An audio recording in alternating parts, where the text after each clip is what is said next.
Selamat datang kembali di sesi Deep Dive kita. Di depan kita ini sudah ada tumpukan sumber yang Anda berikan tentang epos Mahabharata. Betul. Misi kita kali ini, ya sederhana tapi juga dalam. Kita mau bedah, apa sih yang bikin versi Nusantara Jawa, Sunda, Bali, itu beda banget dari versi aslinya di India? Nah, ini dia. Ini topik yang menarik banget loh. Karena kita ini nggak ngomongin soal terjemahan biasa ya. Bukan? Ya. Bukan. Ini lebih kayak penemuan kembali secara budaya. Kisahnya sama, tapi jiwanya, tujuannya berubah total. Mungkin paling enak kita mulai dari pertanyaan paling dasar. Epos ini tuh dibuat untuk apa sih? Oke, pergeseran tujuan. Saya suka itu. Di salah satu sumber Anda kan disebut ya, kalau versi India itu nama awalnya Jaya. Artinya kemenangan. Kemenangan seperti apa itu sebenarnya? Kemenangan spiritual. Jadi Jaya itu pada dasarnya sebuah ensiklopedia filosofis yang raksasa. Wow. Puncaknya itu ada di Bhagavad Gita, dialog antara Krishna sama Arjuna di tengah-tengah medan perang.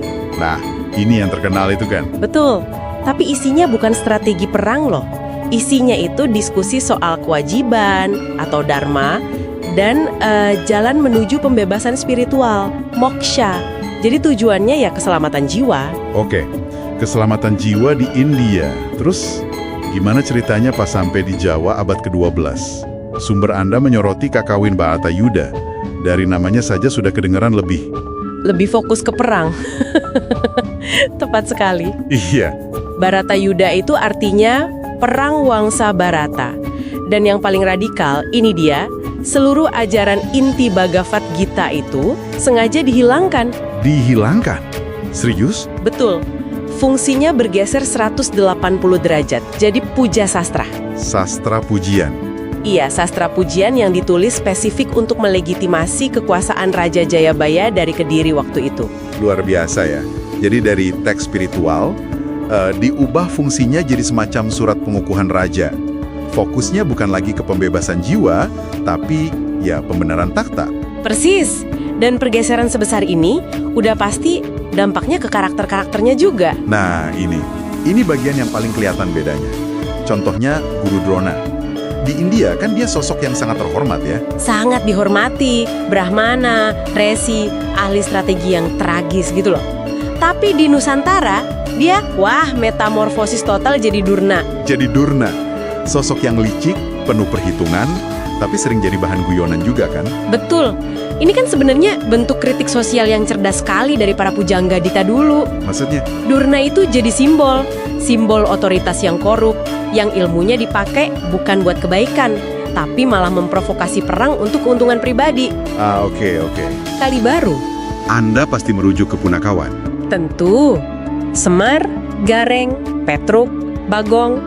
Di sumber-sumber ini mereka disebut pelawak. Tapi kayaknya peran mereka jauh lebih penting dari itu ya. Apa fungsi mereka sebenarnya? Mereka itu jantungnya versi Nusantara. Dan Anda benar, mereka jauh dari sekedar pelawak. Semar misalnya, itu dianggap lebih sakti dari dewa-dewa. Lebih sakti? Betul.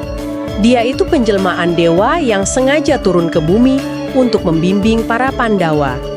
Jadi, secara fungsi ya, Punakawan ini mengisi kekosongan filosofis yang ditinggalkan oleh Bhagavad Gita tadi.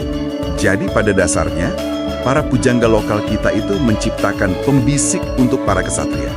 Sesuatu yang nggak ada di versi aslinya. Tepat. Semacam penasehat spiritual informal yang menyampaikan kebenaran lewat humor.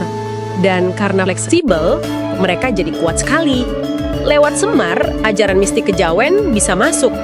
Nanti Sunan Kalijaga juga pakai mereka buat media dakwah Islam. Sangat efektif. Berarti cara orang Sunda dan Jawa memakai Mahabharata ini beda dengan di Bali ya? Sumber Anda menyinggung ini sedikit. Oh, sangat berbeda. Di Jawa dan Sunda, epos ini jadi alat kritik sosial yang dinamis. Apalagi di wayang, kan ada lakon carangan, cerita rekaan dalang. Bisa diubah-ubah ya? Betul. Sementara di Bali, fungsinya jauh lebih sakral, lebih konservatif. Kisah-kisah Mahabharata, terutama Bharatayudha, itu dipentaskan dalam konteks ritual, kayak upacara ngaben misalnya. Tujuannya untuk menjaga keseimbangan kosmik? Jadi di sana ceritanya tidak untuk diutak-atik. Sama sekali. Justru harus diteguhkan. Berarti nggak cuma diceritakan ulang, tapi dibangun kembali. Mungkin bisa dibilang dibajak gitu ya, biar pas dengan kosmologi, politik, dan nilai-nilai lokal. Tepat sekali.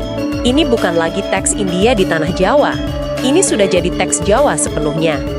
Ini menunjukkan dialektika yang luar biasa antara teks global dan kejeniusan lokal. Nah, ini mungkin sebagai pemikiran penutup ya, untuk Anda renungkan di rumah.